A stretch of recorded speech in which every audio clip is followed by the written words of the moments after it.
Good morning everyone, welcome back to a new blog. আজকে 3 জানুয়ারি 2026। সবাইকে জানাই গুড মর্নিং। সবাই আশা করি সুস্থ আছেন, ভালো আছেন। আজকে আমাদের একটা নতুন ব্লগে আপনাদের স্বাগত জানাই। আজকে এখন ঘুরতে পারছে 9:30। পিউকে নিয়ে বেরোচ্ছি। পিউ জাস্ট এই ঘুম থেকে উঠলো। পিউকে নিয়ে এবার বেরোচ্ছি মাছের বাজার করতে, তার সাথে কিছু সকালে খাবার দাবার, লিট্টি চোখা বেশ ভালো লাগে খেতে, তো সেটাও কিনতে যাবো। আর ওয়েদারটা বেশ সকালে বেশ ভালো রোদ দিয়েছিল, কিন্তু হঠাৎ করেই দেখছি আবার মেঘলা একটু করছে। দেখাচ্ছি ওয়েদারটা কেমন আছে। রোদ থাকলে বেশ ভালো লাগে। আজকে যেহেতু শনিবার, আজকে আমাদের ছুটির দিন, আজকে হলিডে, আজকে অফিস নেই আমাদের। আর পিউর সাথে, তার সাথে পিউর তো শনি রবি ছুটি থাকে, এমনিতেই ওরা এখন হলিডে চলছে। সোমবার থেকে ওর স্কুল খুলবে। তো দেখাচ্ছি পিউ কী করছে। পিউকে নিয়ে যাব। পিউকে নিয়ে গেলে একটু ভালো হয়, কাজগুলো একটু টাইম পাই। বাড়িতে যে টাইমগুলো মানে না হলে তো পিউ প্রচণ্ড দুষ্টুমি করে। পিউও রেডি, পিউকে নিয়ে এবার বেরোবো। যদিও মেঘটা হালকা একটু করেছে, বেশ একটু আগে বেশ ভালো রোদ দিয়েছিল, মাঝে মাঝে মেঘ করছে, দেখা যাচ্ছে কালো মেঘে ঢেকে যাচ্ছে সূর্য মাঝে মাঝে। তো যাই হোক, রোদ ভালো দিলেই ভালো। আজ যেহেতু শনিবার, এখন ঘড়িতে বাজছে ঠিক 11:30। পিউর আজকে চুল কাটা হবে, চুল শেভ করা হবে, তার জন্য ওকে চুলের কাটার ড্রেস পরিয়ে বসিয়ে দেওয়া হয়েছে। কিন্তু কত দুষ্টুমি করে করে 11টার থেকে ওকে বলা হচ্ছে, তারপর আলটিমেট নিয়ে এসে বসানো হয়েছে। তখন বাইরে ঘোরাঘুরি করছিল, বাইরে খেলাখেলি করছিল। আর বললাম যে তাড়াতাড়ি করে নাও, তারপর আবার বাইরে। আর এখন তো যেহেতু শীতকাল, তা বাইরে থাকতে বেশ ভালো লাগে, রোদটা বেশ সুন্দর মাঠে, তাই আমরাও বাইরে ছিলাম। তো দেখি, পিউ কিছুতে বলছিল কাটবো না চুল, তারপর আলটিমেট চুলটা যেহেতু বড় হয়ে গেছে, শীতকালে বড় থাকলেই ঠান্ডা লেগে যাওয়ার চান্স, তার জন্য এবার চুল কাটা হবে। আরে তুমি চুপ করে বসো, দেখো দেরি হচ্ছে, তুমি করো না। তোকে সেলুনে নিয়ে যাবো, ওই জন্য বলছিলাম। পিউ আর একটু বড় হলে তারপর সেলুন নিয়ে যাবে। চুপ বন্ধ। আজকে আমাদের পাশের কোয়ার্টারে তুতান বলে এক ভাই আছে, পিউর সাথে আজকেও হয়ে গেল এক পজলা মারপিট। পিউ চুল ধরে টেনেছে, চোখ খুলবে না একদম। তাই একটু কান্নাকাটি হয়ে গেছে। পিউকে দেখতে পাই, পিউর চুলগুলো যেহেতু বড় বড়, তার জন্য দেখতে পেলে তারপরে চুল ধরে টানাটানি শুরু হয়ে যায়।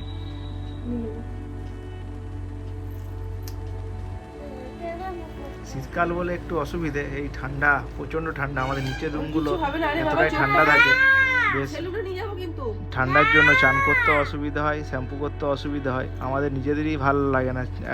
ট্যাঙ্কের জল যেহেতু, ট্যাঙ্কের জল প্রচণ্ড ঠান্ডা থাকে। রাতের বেলায় তো মনে হয় যেন বরফ গলা জল আসছে, এতটাই ঠান্ডা হয়ে যায় রাতের দিকে আর ভোরের দিকে। এর আগে পিউ খুব ঠান্ডাভাবে চুল কেটে নিত, কিন্তু এখন দেখছি বেশ দুষ্টুমি শুরু করেছে। এখন আজকে কিছুতেই চুল কাটতে চাইছে না, মাঝে মাঝে দুষ্টুমি শুরু করছে। একটু পরে হচ্ছে, নাহলে ওকে সেলুনে নিয়ে যাওয়া হবে। তার জন্য মায়ের সাথে হাতাহাতি চলছে এখন।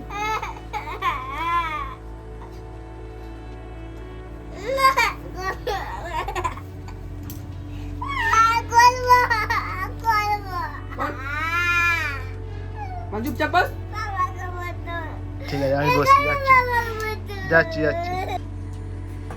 আলটিমেট পিউকে নিয়েই আমাকে বসতে হয়েছে চুল কাটানোর জন্য, কিছুতে কাটছিল না। তা আমি নিয়ে পিউকে বসেছি কোলে, তারপর ওর মা আস্তে আস্তে চুল কাটছে।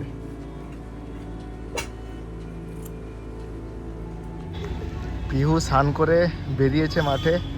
আর এই মাঠ থাকার জন্য খেলাধুলোর তো খুব সুবিধা হয়। এর আগেই আমরা দেখেছি, এখানে 2 দিদি আছে, 2 দিদির সাথে খেলতে শুরু করেছে।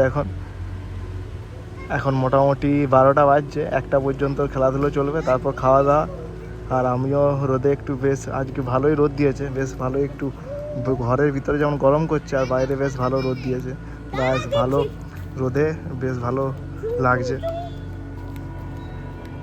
এইরকমভাবে পিউর খেলতে খেলতে মোটামুটি ওর 1টা বাজবে, তারপর বাড়ি নিয়ে চলে যাব। পিউর প্রায় মোটামুটি 1 ঘন্টার মতো খেলা হয়ে গেল।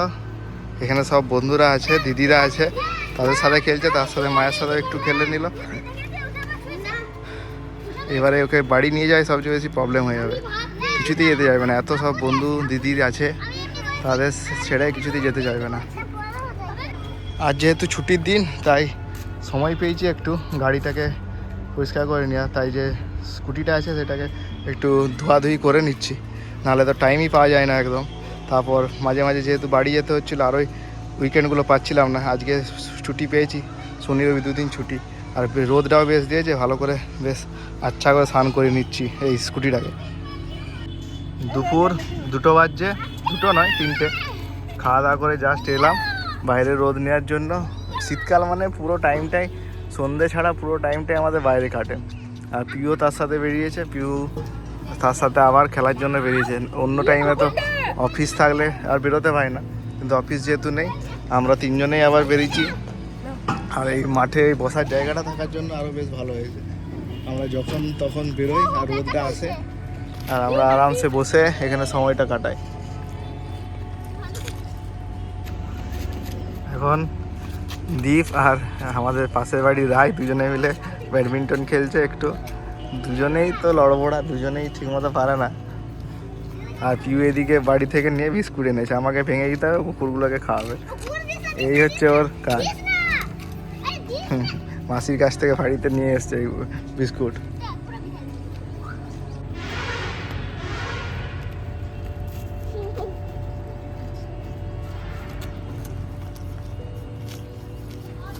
দুজনেই লড়বড়া, দুজনেই ঠিক মতো খেলতে পারে না। আর এদিকে আর নেই, আবার নিয়ে এসো, মাসিকে বলো আরো 2টো বিস্কুট দিতে। হ্যাঁ 3টে, যাও।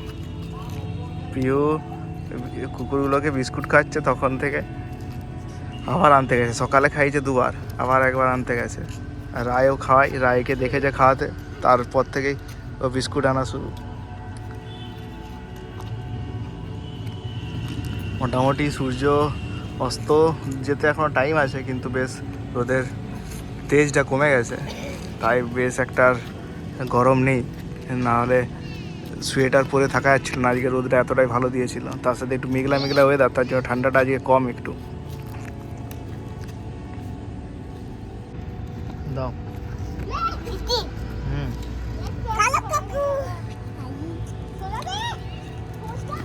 রাই সকালে এই পার্লেজি বিস্কুট কিনে এনেছিল, তার খাপটা পড়ে আছে,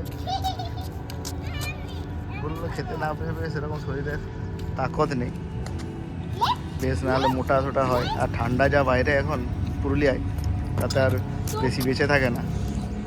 ভেঙে ভেঙে দাও। পিউ উপরে আছে, উপর থেকে দেখছে, উপর দিকে তাকাচ্ছে পিউকে, দাও।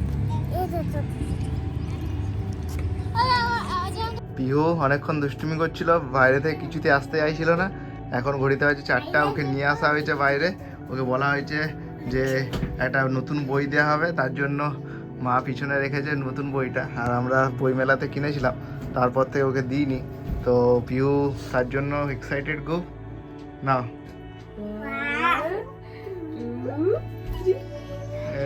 এই তো নতুন বই, কি বইটা দেখাও? মালার গল্প, এটা মাসি পড়ে পড়ে শোনাবে। এই যে গল্পটা তোমাকে শুনিয়েছি না, কাক আর জলের কলসি, আর এই গল্পগুলো পড়ে পড়ে শোনালে পিউর ভালো লাগে, তার জন্য এই গল্প বইগুলো কিনেছিলাম। হ্যাঁ বলেছি না,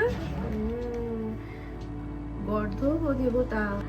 পিউ সন্ধেবেলায় প্রত্যেক দিনের মতনই ওর মোবাইল নিয়ে বসেছে কার্টুন দেখতে, আর আমরা একটু মোবাইলে কাজ ছিল, ল্যাপটপে কাজ ছিল, ল্যাপটপে কাজে কিছু করছিলাম, সেই জন্য বসেছিলাম। সন্ধ্যেটা এইভাবেই কাটলো। আর এখন ঘড়িতে রাত 11টা বেজে গেছে, পিউ খাওয়া দাওয়ার টাইম। পিউর জন্য টিভি চালিয়ে দিয়েছি অলরেডি, পিউ এবার খাওয়া দাওয়া করবে।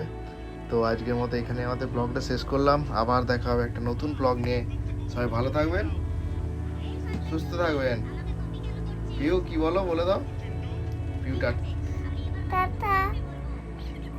আর পিউকে মা একটা গোপ এঁকে দিয়েছে, দেখাও কোথায় গোপটা এঁকেছে। গোপ দাড়ি এঁকে দিয়েছে, দেখাচ্ছে না এখন, এতটাই ব্যস্ত হয়ে গেছে। হাতে একটা আংটি এঁকে দিয়েছে, তারপর ঘড়ি এঁকে দিয়েছে সন্ধ্যাবেলাতে। যাই হোক, আজকের মতো এখানে ব্লগটা শেষ করলাম, আবার দেখা হবে একটা নতুন ব্লগ নিয়ে। টাটা বন্ধুরা।